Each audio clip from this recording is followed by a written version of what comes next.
Now, if we're going to use this technology ourselves, I think there's a few things that I've seen companies do wrong, because I work with about 2 or 3 companies right now that are working on this. We have a small piece of this because they want some type of sanity when this comes in.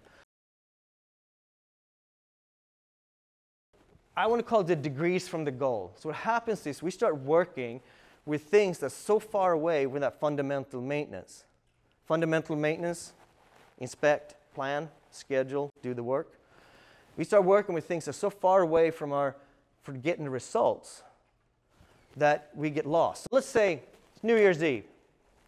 You're going to have a goal and action plan. We all done this, I'm pretty sure. We're going to get better cardio and we're going to lose weight. I'm going to run 3 times a week. It's a total of 15 miles per week. That's my goal. That's pretty good. Probably not very reasonable for me right now, but you know, when I was younger. Now, the first thing we do is we say, well, if we're going to keep track of all this stuff, I need to buy a Garmin watch, right? So I can keep track of this stuff. So now you're 1 degree removed from actually getting out and running, which is the goal.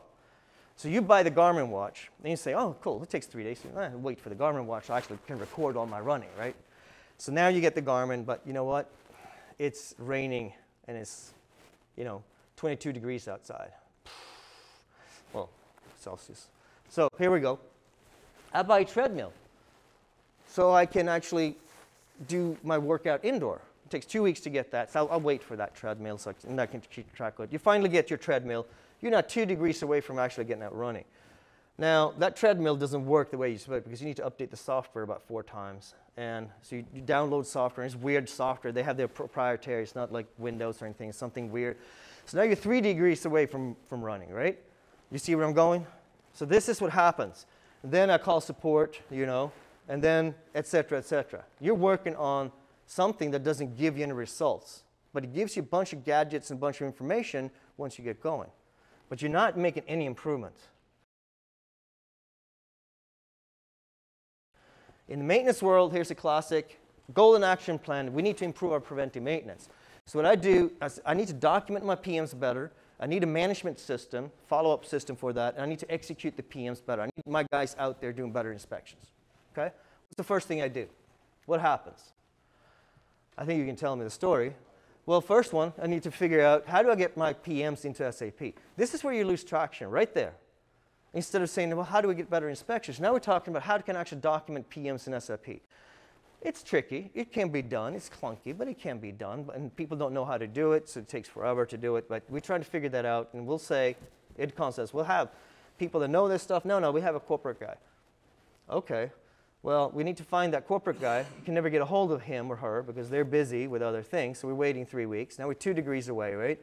And then what happens is, well, how do we get it in a handheld? We need it in a handheld, all the craftspeople say. Why would we go around with paper when we can do it in a handheld? I agree.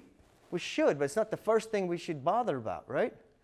We should be bothering about getting inspection routes done. Now we're talking about how do we transfer data from whatever into SAP. Your 4th degree, on it goes. I call this the rocking horse management. I mean, it's a lot of work, but you're not going anywhere.